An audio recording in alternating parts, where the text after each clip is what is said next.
السلام عليكم ورحمة الله وبركاته.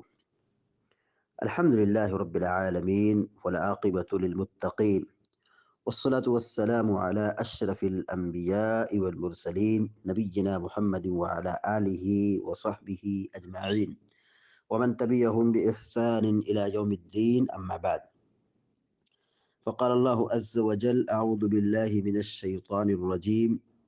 أفغير دين الله يبغون وله أسلم من في السماوات والأرض طوعا وكرها وإليه يرجعون.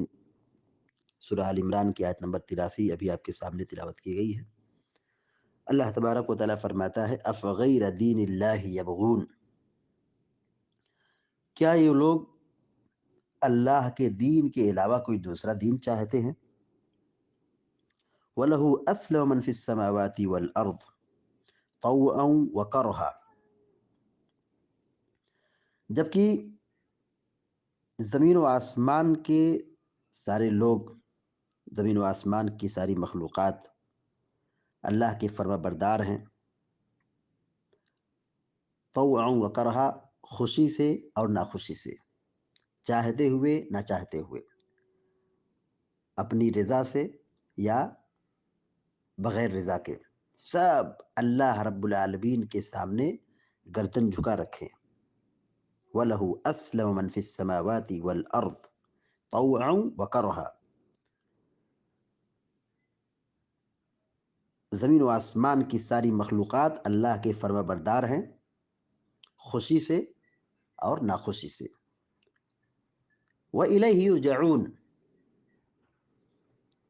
اور اسی کی طرف وہ سارے لوٹائے جائیں گے، یعنی اللہ رب العالمین کے یہاں سارے لوگوں کو جمع کیا جائے گا، حساب و کتاب کے لیے جمع کیا جائے گا۔ اللہ تبارک و تعالیٰ یہاں فرماتا ہے: افغیر دین اللہ یبغون،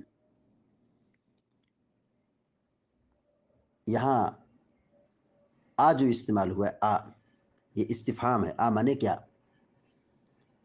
یہ استفہام زجر و توبیخ کے لیے ہے، استفہام انکاری ہے، یعنی ڈانٹ پلانے کے لیے ہے، پھٹکارنے کے لیے ہے۔ افغیر دین اللہ یبغون، کیا یہ اللہ کے دین کے علاوہ کوئی دوسرا دین چاہتے ہیں؟ یعنی ان کا یہ چاہنا انتہائی خطرناک مرض ہے، ان کا یہ چاہنا غلط ہے، باطل ہے۔ کیا یہ اللہ کے دین کے علاوہ کوئی دوسرا دین چاہتے ہیں؟ اہل کتاب کو پھٹکارا جا رہا ہے، کیونکہ اس سے پہلے کی آیت میں آپ نے غور کیا ہوگا کہ اللہ تبارک و تعالیٰ نے تمام نبیوں سے اور ان کی امتوں سے یہ عہد و پیمان لیا ہے، کہ نبیوں سے عہد و پیمان لیا ہے، اس ضمن میں امتی شامل ہو گئے، کہ محمد رسول اللہ صلی اللہ علیہ وسلم تمہاری نبوت کے دور میں، تمہارے زمانے میں اگر آ گئے، تم ان پر ایمان لانا، ان کا سپورٹ کرنا، ان کی مدد کرنا۔ تو اہل کتاب نے پیارے نبی صلی اللہ علیہ وسلم کی نبوت کو نہیں مانا، انکار کر دیا، جبکہ دلائل موجود تھے، جو اپنی کتاب میں اوصاف اور نبی کی صفات کو پڑھتے جانتے تھے، سمجھتے تھے، وہ سب نبی علیہ السلام پر منطبق ہوتی تھی، مگر یہ کہ اہل کتاب حسد اور جلن میں انکار کر دیا، تسلیم نہیں کیا۔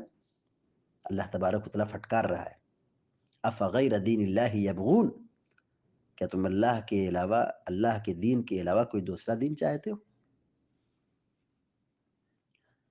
اہل علم کہتے ہیں کہ جب یہ ثابت ہو گیا کہ نبی کریم صلی اللہ علیہ وسلم پر ایمان لانا تمام انبیاء اور ان کی امتوں پر لازم ہے، تو یہ بھی ثابت ہو گیا کہ جو شخص دین محمدی سے اعراض کرے گا، گویا کہ وہ اللہ کے دین کے علاوہ کسی دوسرے دین کا طالب ہوگا۔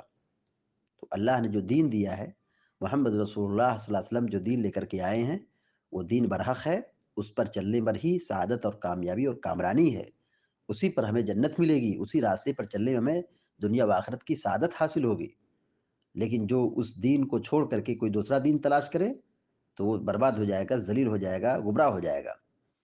اسی حقیقت کو اللہ نے اس آیت میں بیان کیا کہ کیا وہ لوگ اللہ کے دین کے علاوہ کوئی دوسرا دین چاہتے ہیں، حالانکہ آسمان و زمین کی ساری کائنات خوشی یا ناخوشی اسی کے سامنے جھک رہی ہے۔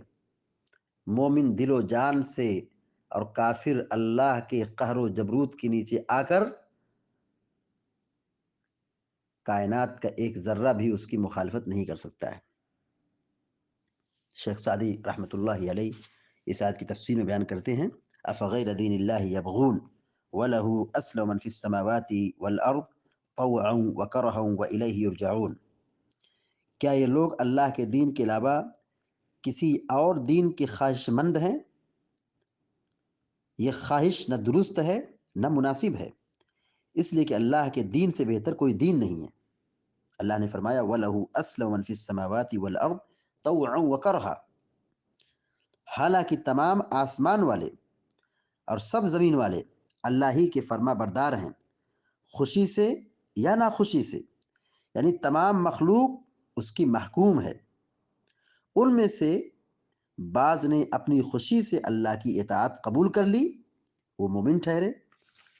جو خوشی سے اللہ کی عبادت کرتے ہیں، جو خوشی سے اللہ کی عبادت کرتے ہیں وہ مومن ہیں، اور کچھ مجبوراً اللہ کے فرما بردار ہیں، یعنی خوشی سے نہیں ہیں، مجبور ہیں۔ اس میں باقی تمام مخلوقات شامل ہیں، حتیٰ کہ کافر بھی اللہ کی قضا و قدر کو تسلیم کرنے پر مجبور ہیں، اس سے نکل نہیں سکتے۔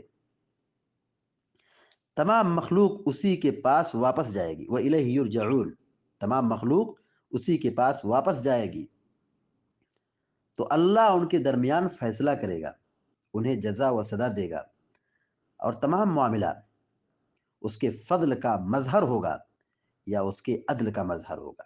اللہ تبارک و تعالیٰ سب کو ان کے کیے ہوئے کا بدلہ دے گا، جو اچھے ہوں گے، اہل ایمان ہوں گے، ان کی اچھائی کا اچھا بدلہ ملے گا جنت کی شکل میں، اور جو کفر پر مرا ہے اور ایمان نہیں لایا ہے تو اس کے شر اور اس کے گناہ کا انجام اسے پہنچے گا، اسے ملے گا جہنم کی شکل میں۔ تو اللہ رب العالمین کے یہاں جو دین قبول ہے، یہی دین اسلام ہے جو پیارے نبی صلی اللہ علیہ وسلم لے کر کے آئے۔ اس دین پر چلنے ہی میں کیا ہے؟ نجات اور کامیابی اور کامرانی ہے، اور اس دین کو چھوڑنا، اس دین سے بیزار ہونا، اس دین پر ایمان نہ لانا، اس کو قبول نہ کرنا، یہ بہت بڑی گمراہی ہے۔ اللہ کے یہاں صرف دین اسلام مقبول ہے، اس لیے اللہ تعالیٰ نے یہاں پہ اہل کتاب کو پھٹکارا ہے، افغیر دین اللہ یبغون، کیا یہ اللہ کے دین کے علاوہ کوئی دوسرا دین چاہتے ہیں؟ جبکہ اللہ کی عظمت یہ ہے، اللہ کی عظمت یہ ہے، کائنات کی ساری مخلوق، چاہے زمین میں ہو یا آسمان میں ہو، فرشتے ہوں، جن ہو، انسان ہو، سب اللہ رب العالمین کی تابع ہے۔ کوئی اللہ تعالیٰ کی حکومت سے اور اللہ تعالیٰ کی نگرانی سے کوئی باہر نہیں ہے، سب خوشی سے یا ناخوشی سے، اپنی رضا سے یا غیر رضا سے، وہ اللہ تبارک و تعالیٰ کے سامنے جھکے ہوئے ہیں، اور اللہ ہی کی طرف پلٹ کر کے جانا ہے۔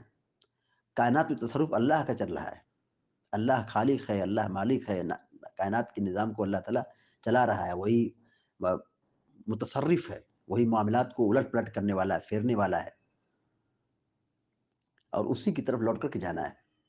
دنیا اور دنیا پر زوال ہے، سب لوگ فنا ہو جائیں گے، مریں گے، یہاں سے دنیا سے رخصت ہوں گے، اور آخرت میں سب کو جمع کیا جائے گا، حساب و کتاب ہوگا۔ لہذا ہم سب کو چاہیے کہ ہم اللہ کی عظمت کو تسلیم کریں اور اللہ کے دین پر مضبوطی سے قائم ہو جائیں، اور آخرت کا احساس اپنے دلوں میں بسائیں کہ اللہ تعالیٰ کے دربار میں ہم سب کو جمع ہونا ہے، اللہ کے سامنے اپنے کیے ہوئے کا حساب دینا ہے، جو ہم دنیا میں کر رہے ہیں اس کا ہمیں حساب و کتاب دینا ہے، اور اللہ تعالیٰ ہم کو ہمارے کیے ہوئے کا بدلہ دے گا۔ اللہ تعالیٰ سے دعا ہے کہ اللہ تعالیٰ آپ سب کو نیک عمل کی توفیق عطا فرمائے، آمین یا رب، آمین یا رب العالمین، وصلی اللہ علی نبینا محمد وسلم تسلیما کثیرا، السلام علیکم و رحمۃ اللہ وبرکاتہ۔